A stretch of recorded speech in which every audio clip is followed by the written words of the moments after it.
नमस्कार, मी डॉक्टर सुभाष भिडे.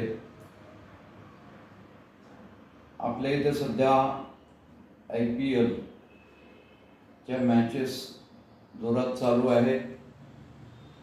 जवळजवळ semifinal फायनलच्या राऊंडपर्यंत team पोहोचायचा प्रयत्न करत आहे. पण त्या निमित्ताने काही मुद्दे मला मुद्दामून इथं सांगावेसे वाटतात. मी या व्हिडिओचं टायटलच असं केलं की IPL कोणाची. आता इंडियन प्रीमियर लीग असं आपण नाव तर IPLचं दिलेलं आहे, परंतु याच्या पूर्वीच्या पण एका व्हिडिओमध्ये मी म्हटलं की याच्यामध्ये असं दिसून येतंय की बाहेरचे खेळाडू, बाहेरचे प्रशिक्षक म्हणजे कोच यांचा उपस्थिती इतकी आहे की असं म्हणायची वेळ येते की ही IPL भारतातल्या खेळाडूंसाठी आहे आणि भारतातल्या क्रिकेटप्रेमी लोकांना आणि क्रिकेटमध्ये ज्यांचं वर्चस्व आहे अशा पूर्वीच्या खेळाडूंना याच्यामधून, या माध्यमातून स्कोप मिळावा, हे जाऊन एकेका टीमचे 4-4 मुख्य कोच, उपकोच वगैरे सगळी ही बाहेरची मंडळी आपल्याला दिसत आहेत. आणि नुसती दिसत आहेत असं नाही, तर त्यांना तेवढं त्यांचा मानधन पण द्यायला लागतंय. त्याचप्रमाणे फॉरेन मधल्या खेळाडूंना देखील बोली 18 कोटीची दिली जाते. याच्यामध्ये आपल्या नवोदित खेळाडूंना मात्र काही लाखावर समाधान मानायला लागतंय. आता याच्यात एक फायदा चांगला आहे की बाहेरचे खेळाडू आणल्यामुळं आपल्या खेळाडूंना वेगवेगळ्या खेळाडूंच्या बरोबर कसं खेळायचे, त्यांचे डावपेच कसे आपण अभ्यास करायचे याचं आपल्याला प्रात्यक्षिक मिळतंय. ही गोष्ट जरी खरी असली तरी या बाहेरच्या लोकांना आपण किती महत्त्व द्यायचं आणि त्यांच्या किती आहारी जायचं हे सुद्धा IPLनं एक गणित ठरवलं पाहिजे. मला असं वाटतं की IPLचे बाहेरचे खेळाडू येत असले तरी त्यांना मानधन मध्ये काहीतरी एक अप्पर लिमिट ठेवावं आणि ज्यांचं कन्सिस्टन्सी परफॉर्मन्स आहे त्यांना त्याच्यामध्ये पुढच्या वर्षामध्ये 10% वाढ किंवा 20% वाढ द्यावी. परंतु त्याचबरोबर आपल्या लोकांना जास्तीत जास्त प्राधान्य दिलं जावं असं माझं प्रामाणिक मत आहे. तर आणखीन आपला क्रिकेटचा दर्जा उंचावला जाईल. आता या ठिकाणी खेळाडूंचा प्रभाव किंवा त्यांचं खेळणं हे कन्सिस्टन्सी आहे की नाही, तर इथे मला दुसरा एक मुद्दा महत्त्वाचा मानला असं वाटतो. जर तुम्ही प्रत्येक टीमचे कॅप्टन, यावर्षी बहुतेक सगळे कॅप्टन हे भारतीय आहेत, परंतु त्या कप्तानांचं ऑलराऊंड परफॉर्मन्स आपल्याला पाहायला मिळालेलं नाही. याचं कारण असंही असू शकेल की ते कप्तान आहेत, कॅप्टन आहेत म्हणून त्यांना जबाबदारी आहे, त्यांच्यावर एक प्रकारचं प्रेशर आहे, यामुळं त्यांचा परफॉर्मन्स कदाचित कमी होत असेल. परंतु त्यातून त्यांना बाहेर काढून जास्तीत जास्त कन्सिस्टन्सी. आता याच्यामध्ये मी 2 उदाहरणं किंवा दोघांचं कौतुक करेन. एक म्हणजे शुभम गिल आणि दुसरा म्हणजे अय्यर. यातला अय्यर हा खेळाडू असा आहे की तो कायम सिलेक्शन कमिटीने जवळजवळ त्याला निग्लेक्ट केलेला आहे बरेच वेळेला, परंतु तो खरंच गुणी खेळाडू आहे असं माझं प्रामाणिक मत आहे. ज्या ज्या वेळेला तो मैदानावर उतरतो त्यावेळेला तो बेजबाबदार कधीच खेळत नाही किंवा बेजबाबदार फटके मारत नाही. त्याच्याविरुद्ध मुंबई इंडियन्समध्ये यावर्षी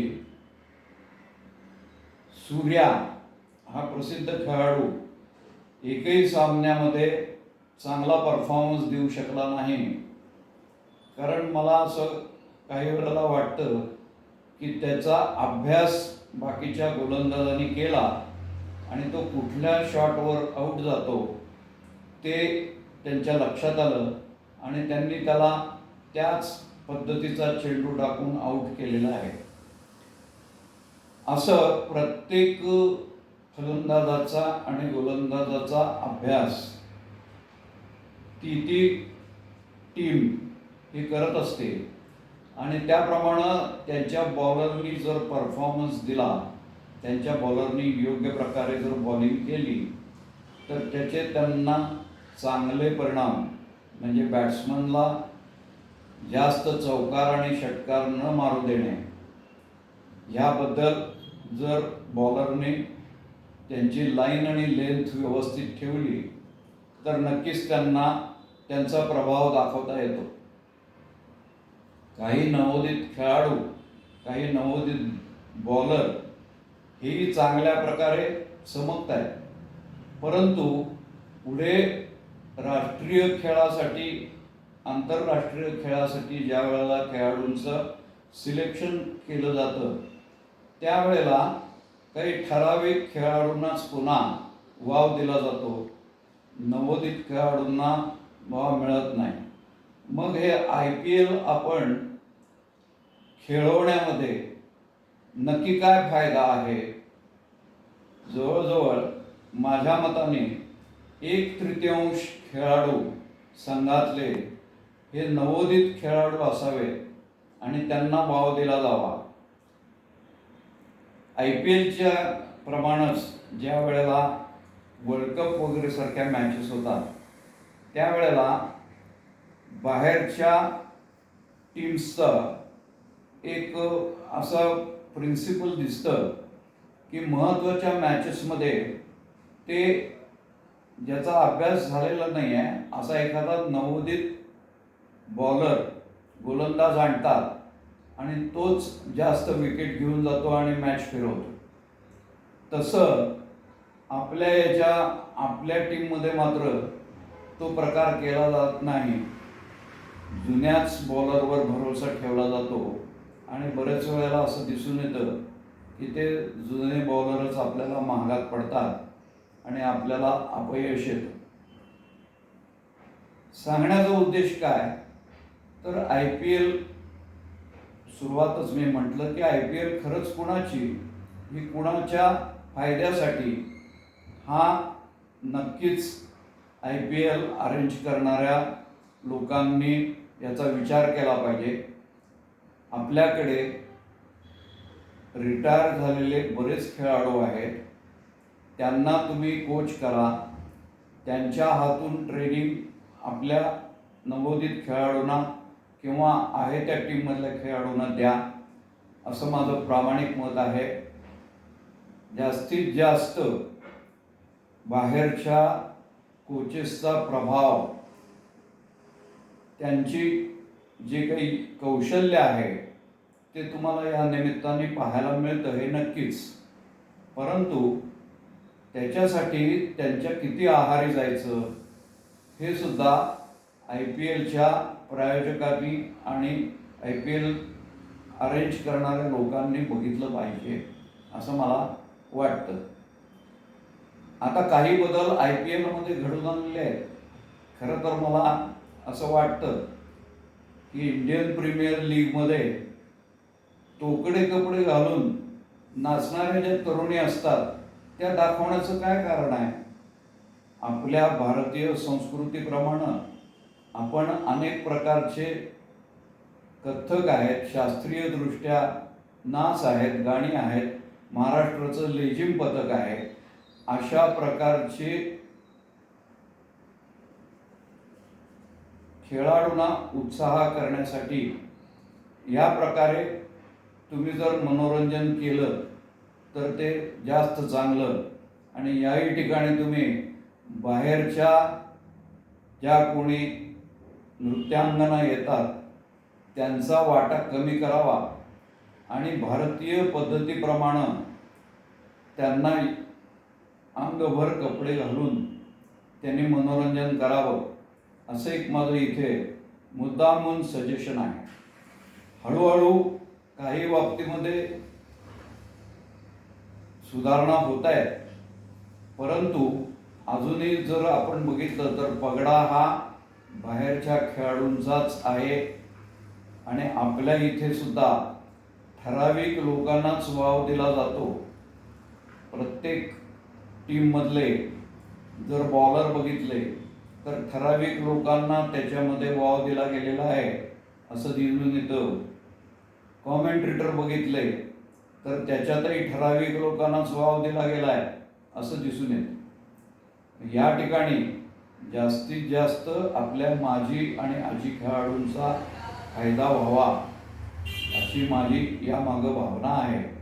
आणि तरच हे IPL कुणाचं असं म्हणण्याची वेळ येणार नाही, कारण IPL ही भारताचीच मक्तेदारी राहावी आणि भारतीय खेळाडूंनाच त्याचा फायदा मिळावा अशी माझी यामागं सतसत भावना आहे.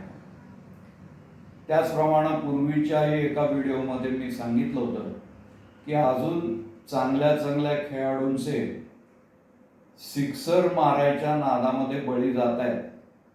त्यांना योग्य प्रकारचे चेंडू टाकून त्यांना ट्रॅप केलं जात आहे आणि त्यांना कॅच द्यायला लावलं जात आहे. परंतु ज्या वेळेला कोचिंग दिलं जातं त्यावेळेला 2 फिल्डरच्या गॅपमधून चेंडू टोलावणं आणि चौकार घेणं हे त्यांना जास्त मला वाटते कोचिंगमध्ये शिकवलं जात नाही. परंतु गिलसारखा एखादा प्रभावी खेळाडू अशा प्रकारच्या गॅप मारून सिक्सर न मारता चौकार मारून सुद्धा आपली कन्सिस्टन्सी ही दाखवून देतो. म्हणून मला परत एकदा सांगावंसं वाटतंय की षटकार मारायच्या नादामध्ये चांगल्या खेळाडूंचं भवितव्य आपण अंधारात ढकलण्यापेक्षा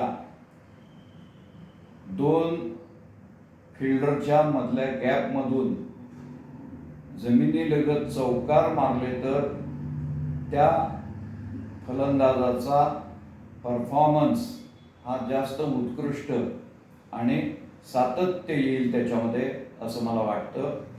म्हणून अभिषेक असेल, वैभव असेल यांच्यासारखे गुणी खेळाडू या षटकाराच्या चक्रात जर अडकले तर त्यांचं करिअर लवकर संपेल.